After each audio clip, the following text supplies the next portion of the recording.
So our next match. This match was much better. It was. So the mystery partner for Taurus was Brian Cage. It was. And they were the first ones to come out. Yep. So the surprise was totally handled incorrectly. Yep. I wish Laredo Kid and Fenix wore different outfits because they looked exactly the same. Yep, they did. I was like, why is Pentagon attacking his brother? Oh shit, no, that's Laredo Kid. Right. The match was great. It was. I loved this match. Yep. Elio Dale Vikingo is going to be the world champion. Yeah. If he does not pin Omega, I don't know what they're doing. Spoiler, by the way. And who could possibly care? But here's another one where the Lucha Brothers brought in like their entire families after they won. So they did win. Yeah. It was like an assisted cradle pile driver. It was an excellent match. It was a very great match. It was one of the best matches of the night, I think. I think this was the best match of the night, Yeah. honestly. But they brought in their kids for no discernible reason. And here's the thing. I'm sitting here, and I'm like, okay, we do not know who Pentagon or Fenix are. Right. At least there. But you bring in your child without her mask. Her mask was underneath her chin, hugging both of them. And they said that it was their kid. Right. We're going to know who these guys are at this point. If we know this, I mean, this is the internet age. You cannot just bring in your kids for reasons. Once again, this is not fucking daycare. It's wrestling.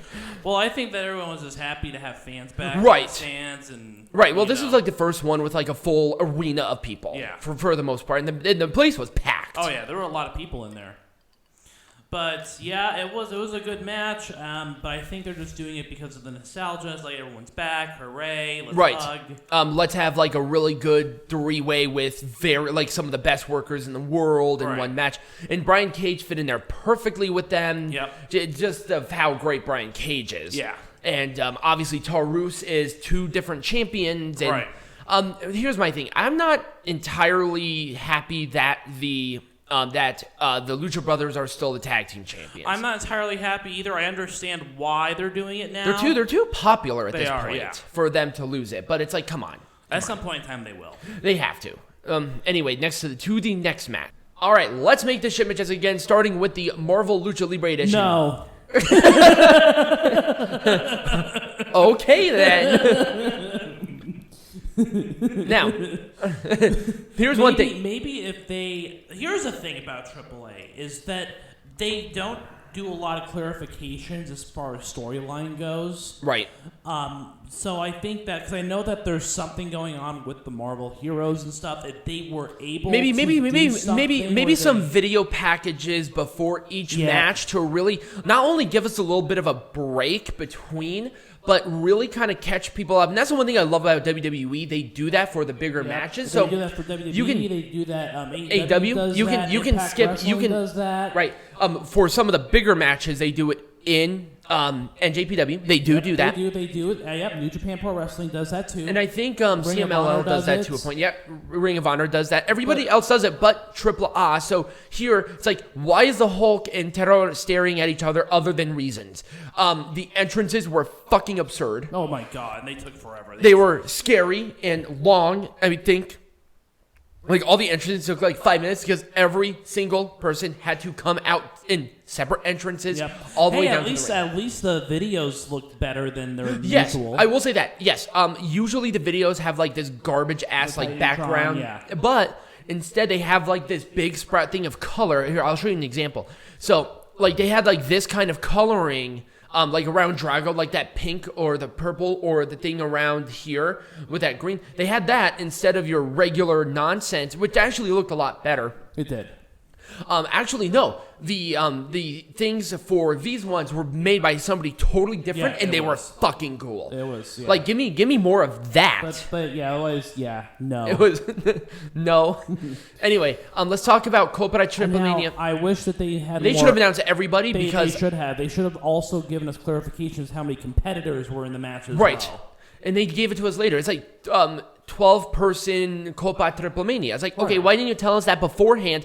They gave us like 4 slots. So Peanut Gallery are going there. Oh, it's a fatal 4-way. So we chose like one person and like a definitive winner between the people that we thought. And said, no, let's have 12 people in it. We had to throw this match out for purposes of our statistics. So like, no one's going to get this. Right. No one got it either. Right. It was really stupid. I mean, the match itself was fine. It was. Maybe kind of tell us what it was for other than a stupid trophy. It pretty much was for a stupid trophy. No, I hate it. I hate it when there was like a battle royal or a tournament that means nothing. Give me like a number one contender for like the title. Even like an American champion or something. Right. That's fine. Anyway, the ref. The ref needs, really the ref.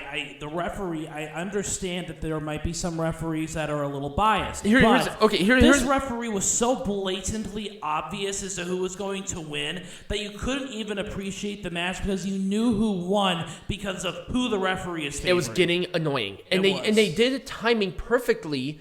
Later with the mask versus hair when the sister betrayed Psycho Clown, where she low blowed him at the very end of the match. Perfect timing for that. Awesome. But this one, the referee was just blatantly cheating the whole time. Like, I understand. It's like, did a producer just not stop the match, or what's going on? Right. It made it look like it made it look like Deonna Purrazzo paid him off or something. Right. The people running this were incompetent. In that you do not want to get that perception on a match this important. Right. If it wasn't, it also made Impact look bad. Right. It's like Deonna Purrazzo needed all of his help to beat Faby Apache.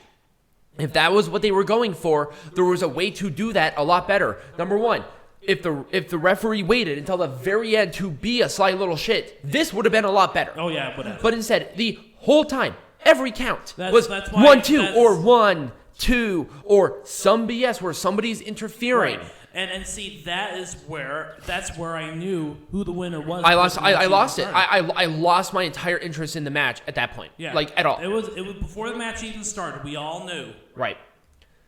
I would not change anything about this match other than maybe making the surprise a little bit better. Yeah. I probably would have had Taurus and Cage come out last instead. Yep. Maybe some storyline. Once again, the storyline building could have been a little bit better regarding this. Right. And, I mean, really, I don't have much else to say. I thought it was booked perfectly. The pacing was nice. And see, at least with the Deonna Purrazzo match, because there was a little bit of build-up at the previous pay-per-views. Right. We kind of had an idea of what was going on. We knew exactly what we were getting into going to it. She challenged the person. She had a match before, attacked Faby Apache's friend. We had that storyline build up going into this show, and that was fine. But this one, it was just a match. Right. It was just there. And I get it. Like, I mean, I kind of wish there were more titles on the line. But, you know, Laredo Kid is Cruiserweight champion, and Taurus is the Latin American champion. Right. Also 1/3 of this trio's champions. Right. So, I thought overall this was fine. I liked it a lot, and I really wouldn't change too much about it. I would change everything about this one. Number one, I had an incredibly difficult time establishing La Empresa as a threat. Yeah. Number two, this is why you need to build these matches with packages. Right. Because you know, with the people involved within within these matches, there's going to be an international audience. Right. And they're not going to watch every single thing because there's already enough wrestling that you have to get through. Right. Why did they not have any video package about this? Right. Like, at all. I was kind of lost. I was lost, and also, if you're going to they interfered in a previous match. Mm-hmm. So I thought that the match was canceled. I'm like, oh, they're not doing this. They threw the match out because there was already interference and they're already in big trouble. Right. No, they came out as if nothing happened. Right. They attacked Mr. Iguana, who went out on a stretcher, and they were like, back out, whatever. And, you know, they worked hard and they tried their best. But once again, this is the one thing I hate about Lucha Libre Wrestling. They promote it as a trios match, right? Right. In any other trios match, it would have been a disqualification with everything. Right. They did not give any clear indication that this was a no disqualification. Right. I hate that. It's Right. like, tell me this. With Mask versus Hair, I can already get the inference that they're going to try to do everything within their power to keep that dignity. Right. So they'll go to disqualification. You already have that perception. Right. But with this one, you don't get any of that. It was just a match, and then it's like, oh, we're just going to do cookie sheets all of a sudden. Right. We're going to bring out this weird-ass board of white that made no sense that Peanut Gallery thought was a table. I'm like, that thing is white as shit. But, and then the whole thing with, like, Pagano and Chessman, they timed this so fucking poorly. And the camera angles did not give any indication of this. They need build-up. We need build up for this kind of conflict. Right. And why these ones? Like, I mean, of any people to represent why Chessman? Right. Like, I get it, he's like a big draw, but Chessman has always been like that anti-AAA. If you're going to do all heels, you need to do all baby faces. You cannot do this. It's so weird. It is. It's so bad. It's really bad. And the match was just sloppy. Everyone was out of place. And it was just... Now, some of them were good. Murder Clown did try his best, and he did some really good stuff. Yeah.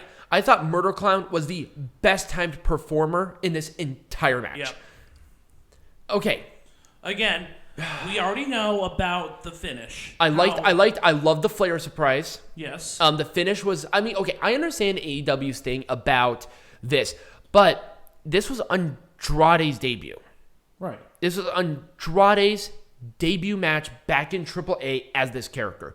And then you beat him clean. And that was the other problem. This was clean. Oh, yeah. I wish that this would have been like a Conan... A dirty finish. Right, like Conan hit him with like a table or like a table. Conan picks up a table and hits Andrade with it. No, like a brass knuckles or something. Right, and that's what I thought. Oh, he's or like roll up with the tights or something where there could have been something. Right. But no, clean pin. Omega was the better man. And then Andrade just gets up immediately and walks back out. Now, Flair was good and the match itself was fine. I just kind of wish we had something a little bit different. I wish that the finish, because if you want to set up a rematch, it's going to be very hard for them. It's going to be a lot harder to set up a rematch. It's like, okay, he already had his opportunity. He lost clean. Like, well, no. We're wrong. Totally wrong on that. No. There was a belt hit. Yes, there was a belt hit. Okay, there was a belt hit. They established that. Okay, literally ignore that whole rant. Here's my thing. I still think Kenny Omega should not have hit his finisher and did the clean pin. It should have been a belt shot and a roll-up and tights. Right, exactly. Okay. At this point, I totally forgot because, like, what happened later, I was just so pissed off that... let's talk about what happened later. It was death. I did like the moment with Flair and Conan, though. That was really good. Yes. I did like that. Anyway, no. I love the build-up to this match. Yes. We got exactly what we needed. Because, number one, they promoted this match heavily on social media. They did. If you really wanted this, you could watch all of it. And it was great. I understood the hardcore aspect of this because they attacked each other outside. Right. And the timing of the sister betraying Psycho Clown was fucking awesome. Right. Otherwise, the match itself was pretty lackluster. Yes. The match itself was... The mask being pulled apart was not a good start. Right. And so they had to change everything about all of their spots because somebody got a little overzealous. Yep. Let's make sure that our shit works before we start doing it. Yeah, let's make sure you have enough stitching in there for your mask to be able to make it work. No, I was talking about like the shaving stuff. Oh yes. The hair, the scissors and stuff. But here's my problem though. I think because it was so chaotic at this time, we couldn't get that. Here's the thing. This match was not as impactful because Psycho Clown did not do any of the shaving. Right. Where, okay, we did a review a couple of years ago of, it was Blue Demon Jr. And Dr. Wagner Jr. In a mask versus hair. That match felt big, huge. You know why? Because Blue Demon was the one who shaved, shaved Dr. Wagner Jr. Yeah. He did it. That made that more significant. Right. This one, he did not. The referee did it, and some little bitch did it. It's like, I don't give a shit about these two. Right. Give it to Psycho Clown and have them the only two people in the ring to do it. Because Rey Escorpión even said, no, I was the one who put up my hair because the rest of his little army was going to say, oh, no, let's see if he's like, no, I have to do this. I have to. And they did the same thing with Pagano and Chessman, where Chessman said, no, I put up my hair. I have to do this. Where, it was Pagano doing it. It was Blue Demon Jr. doing it. It was not Psycho Clown. It was chaotic. It was a very chaotic. This felt like an absolute mess. Like, it felt like a botch. I feel like this whole match was a botch. Yeah. And you don't want that. Right. You want a nice, clean thing. And any other company, literally any other company, would have made sure that all of this shit would have worked and spots would have been fine. Right. I'm not even going to blame Rey Escorpión for ripping it as much as he did. Right. He was trying to play heel, and I get that. But if Psycho Clown wanted to do this, maybe have like another mask underneath. Maybe have it a little more complicated. He ripped this thing like it was nothing. Yeah, no, it was like a clean rip. It's like, dude. Maybe like a little bit of a rip or something or whatever. Like, okay, here's one that really did it well. As an example, when Vampiro faced Pentagon Jr. Yeah. They ripped off the mask of Pentagon Jr. very slowly. Right. Except this one was one spot. I would have done like one small rip. Yeah. And then another one. And then another one. You build. Because that's what wrestling is. You build to the climax. Right. This was not that. No. And it just felt, it was bad. It looked very bad. So yeah, those were all the matches. So we want to hear from you. Mm-hmm. What did you think about Triplemania? Did you watch it? Yep. What was your favorite match? What was your least favorite match? And what could they have done better? We want to see how you would make Pro Wrestling Majestic again. All right, next week, we are covering SummerSlam because we will be there live. Mm-hmm. We are covering NXT TakeOver 36 because we will be watching that on Sunday. We will not be covering Ring of Honor. There is just no time in our schedule to do that. If we were not going to SummerSlam live, we probably would have done it. But between Mothership being in town and the fact that there are already 2 pay-per-views. And tickets, and one of them is SummerSlam, and we're going to it, there's just no way. There's just no way. But we will still be doing predictions on Ring of Honor. We will just not be covering it. And then, obviously, the week after is NWA, so, we just two NWA shows, we just won't find the time. Right. There is no time in our schedule to do Ring of Honor. No. Which is unfortunate, but hey, it happens. We'll watch Death Before Dishonor, so... Right. That'll be next month. So, if you did like this, remember to like this video, subscribe to the channel, share it with your friends on all social medias, follow us. There will be a link tree down below. Become a patron as well, where you can get like cool exclusive stuff, including like merch and all that nice stuff. We'll be coming in with that sooner rather than later. We're growing really fast as of late, so definitely stay tuned for that. But as always, be majestic.